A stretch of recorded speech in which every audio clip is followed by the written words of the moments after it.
only because I'm still thinking and processing what's just been discussed. So I'll try to do a good job about summarizing Community Lab 1. And in our lab, we talked about how we could get cooperatives ready for this digital future.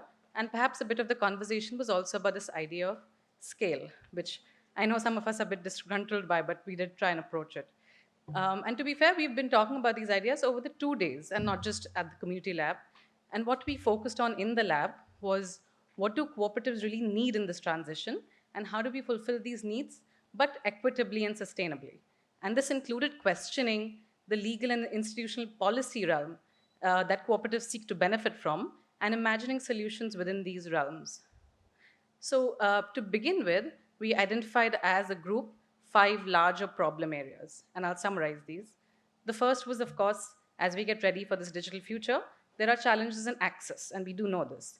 Whether it is physical access, whether it's financial access, or even if it is cognitive access to technologies and also largely to data. The second problem was, and we discussed this, we just heard this, there is a gap in the larger ecosystem of support, and particularly from the government and governments, which in the Indian context at least, seems focused on certain sectors possibly, such as credit, and ignores the other sectors, perhaps as the service industry, for example. The third problem was techno-solutionism, or this idea that technology can fix it all, and I shall talk about this in a bit. The fourth challenge we discussed was that there is, when we talk about transitioning older co-ops also into digital economies, there is a resistance perhaps from these traditional co-ops to welcome innovation. And this is parallel to the fact that there is often not enough incentive to change. And I must say that a lot of this stems from fear, particularly from certain cooperators such as women who've often in transitions been left out, who have not been given the resources to transition. And this fear causes a resistance in them to bring about change. Um, the last thing we talked about in terms of problems was a missing sense of solidarity within our movement, within the larger cooperative movement. And this includes all of us. This is an issue we have to solve collectively.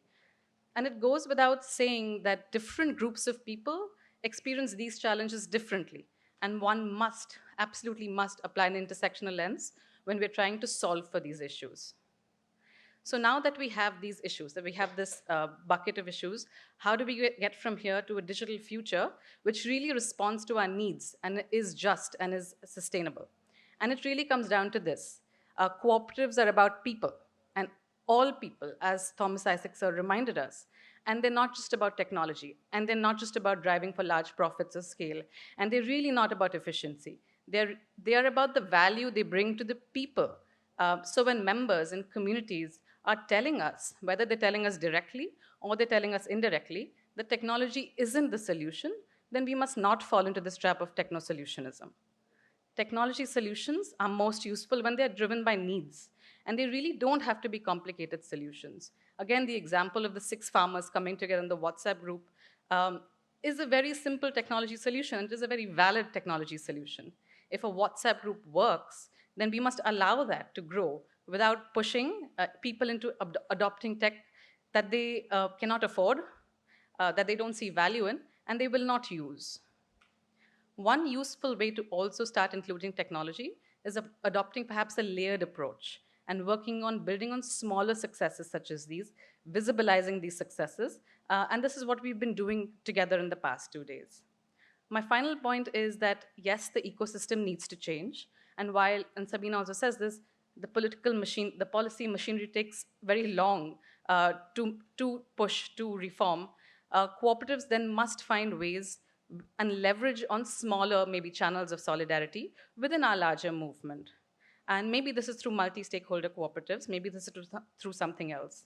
And it is inevitable that there are tensions within our cooperative community because we are a very diverse community and we operate in different contexts.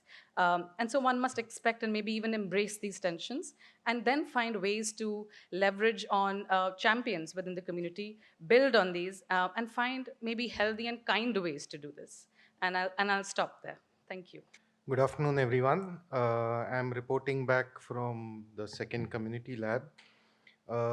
In addition to our meeting on the first day and Yesterday, we also had a pre-meet online before we all got here in person. And after the first day, we even broke into groups, and there were also discussions outside the time allotted for these things. So there's a lot of work that has gone into this.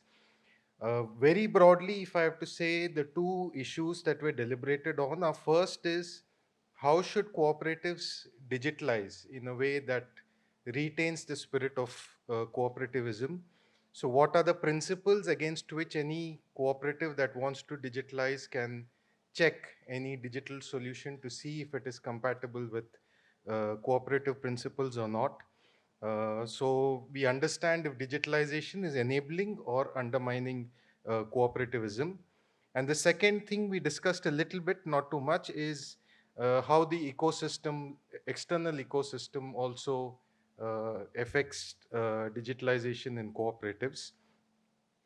So now, in terms of the concrete uh, principles that have come out from this community lab, I'll just read them out now. But before that, there's a short preamble that says that these principles outline how cooperatives should digitalize. However, we also acknowledge that the larger ecosystem that cooperatives operate in also have implications, and that specific strategies will have to keep this in mind. We also advocate for justice and equality in the larger digital ecosystem, where there should be a preference for cooperatives. So, with this preamble, now I'm getting into the principles. The first one was cooperatives, and not just cooperatives, but all other forms of member-owned organizations will co-own, co-build, and co-design their technology. And this doesn't mean that it needs to be built from scratch. There are many existing tools that are already out there, and tools that are existing can be reused as well to fit into these principles. And whatever such technology is developed, it will be shared technology with other cooperatives as well, in order to ensure affordability. The second principle is that since the cooperatives will own their technology, they will by extension also own their data. They will design data usage policy and use cases so that the use of technology creates new value, and that 100% of such value created is realized by the cooperatives themselves and not any other external economic agent. And the uses of technology we have considered here are also various layers, such as the operational systems, data, not just individual data, but also aggregate data, multi-sided platforms, as well as networks. So technology at all levels is being envisioned here. The third principle is that cooperatives will own their own applications or user-facing brands. The fourth is that cooperatives will network with other cooperatives for either buying or selling goods and services that they can offer each other, or also to collaborate on larger order fulfillments. Such networks will be built using interoperable technology to be a commons network, which does not necessarily mean an open network. And such commons networks will include networks of not just producers but also consumers. But when it comes to open networks, cooperatives can integrate with open networks after doing uh, a cost benefit analysis, detailed risk assessment, and having contingency plans, as well as getting external innovation funding for such innovation. So, how can cooperatives integrate with other open technologies in a way that doesn't undermine cooperatives themselves? The fifth principle is that the technology infrastructure will be inclusive in nature, that is, in terms of design as well as ownership, so that it will enable equitable economic participation at the member level, and also participation as well as representation covering gender, social, economic, disability, and other marginalized groups. And we've also added here that we need to keep in mind human rights so that democracy doesn't become majoritarianism, and that the rights of minorities are also respected. And the last principle is to establish participatory, transparent, accountable, decentralized governance in the cooperative technology, data, network, and physical supply chain participation, such that there is no data sharing without proper representation in the governance. In addition to these principles, we also have some concrete action items because we want this community lab to go beyond just this conference and work on things going forward. So the first thing will be to prepare a concrete paper by 22nd December for that event in Kerala.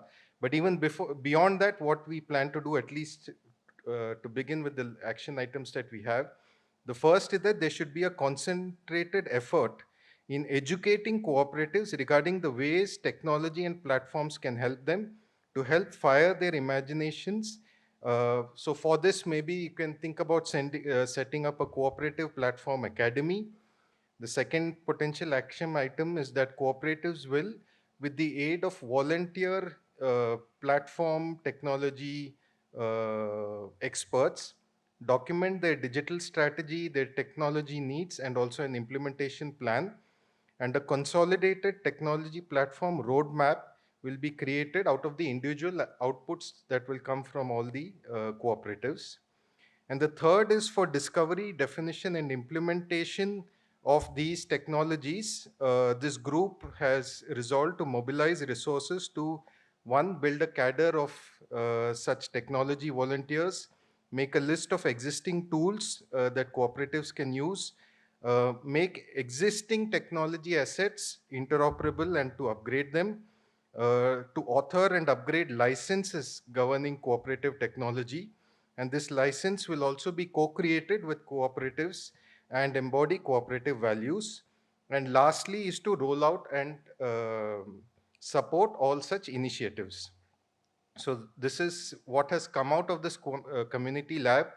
And if anybody wants to engage with this going forward and you would like to contribute, please feel free to get in touch, and we'll be happy to continue this going forward. Thank you. Which was around gig workers reimagining their futures, co-facilitated by Aditi from IHS and Sangam Tripathi from IFAT and myself, Chiara. Our community lab was a bit different. We were focusing on platform economy and labor as it exists today, workers' realities of the everyday, and their experiences with the dominant extractive platform model that we have. Workers' struggles have been ongoing for at least 5 years. There is a flourishing union and worker led movement of the platform economy in India, and collective action by workers has led to changes in state and corporate policy. What we wanted to do very quickly in this lab is to bring together workers' organizations, workers themselves, and civil society to see where we agree on in terms of principles, in terms of what is a worker rights agenda that we want. And the second day was a bit more tricky, is how we actually get there. So if you see here, we have some of the discussions that we had from day one, and I will go over this very quickly because it's quite unsurprising that we want labor rights affirming futures for workers, but also to stress that this has been articulations of workers themselves and from worker-led collective action. So I'll quickly go to the next slide, which was day two. And we went into this fully knowing that there have been pluralist approaches by workers' organizations, articulations, different articulations by workers themselves about what is the future that they seek. So ours was a free-flowing discussion, often going into all of the tea breaks, and we wanted to allow space for conflict. And this is a very condensed version. It's still an ongoing discussion, and we want to continue that conversations. We'll get into that a little bit later. But we primarily heard from representatives from the All India Gig Workers Union, from the Indian Federation of App-Based Transport Workers, from SAFAR, from people who have been in the union movement for many years. Professor Babu Matthew, whom you have heard from, Sangam Tripathi, and Sheikh Bhai as well. So about guaranteeing labor rights and protections.